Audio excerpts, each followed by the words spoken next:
আজকের ঘটনা আমার ছোট খালামণি ও তার বান্ধবীর সাথে ঘটে যাওয়া। আমার খালামণির নাম কলি, এটা ছদ্মনাম। তার বয়স তখন বড়জোর 10 কি 11 বছর। তার বান্ধবীর নাম রূপা, ছদ্মনাম। আমার খালাও তার বান্ধবী সমবয়সী ছিল। গ্রামের ছেলেমেয়েরা সাধারণত নানা রকম খেলায় পারদর্শী হয়ে থাকে। বিকেলবেলা বড়িচ্চু, গোল্লাছুট, কানামাছি, বরফ পানি, সন্ধ্যা হলেই পলাপলি, আরও না জানি কত খেলা। আজকের ঘটনাও এরকম এক খেলা থেকেই শুরু। বর্ণনার সুবিধার জন্য এবার ঘটনাটি আমি আমার আম্মুর বক্তব্য হিসেবে লিখছি।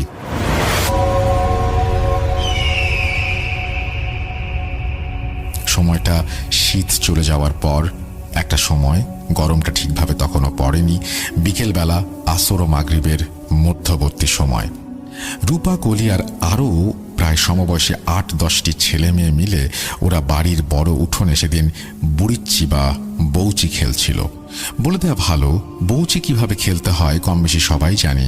এক পক্ষ তার বিপক্ষের দলের খেলোয়াড়কে ছোঁয়া দেওয়ার জন্য বা ধরার জন্য পিছু নেয়, সেই বিপক্ষ দলের খেলোয়াড়কেও ঠিক দিক বিদিক ছুটতে হয় নিজেকে ছোঁয়া থেকে বাঁচানোর জন্য।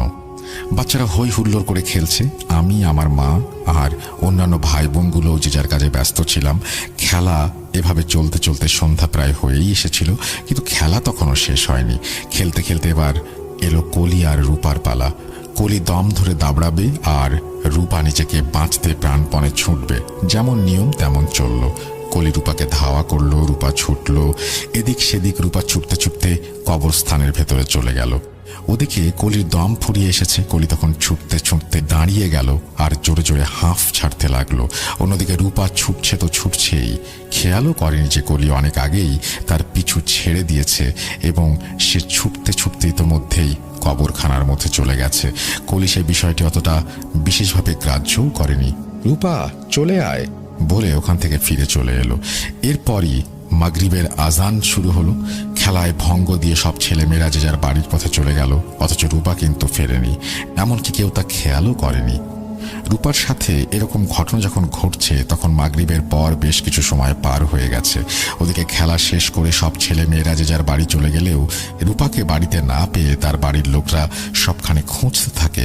অথচ তাদের কল্পনাতেও নেই যে রূপা ওই ভয়ঙ্কর কবরখানায় আটকা পড়ে যেতে পারে। এদিকে কলিকে জিজ্ঞেস করা হলে সে জানায় রূপা তো তার সাথেই ছুটছিল, তাকে তো সে ডেকে চলে এসেছিল, কিন্তু তারপর রূপা কোথায় গেছে তা সে জানে না।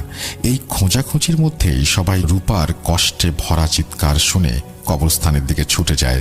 সকলের হাতেই টর্চ লাইট, বন ঝাড় ভাঙা কবর, সবখানেই লাইট দিয়ে খুঁজতে খুঁজতে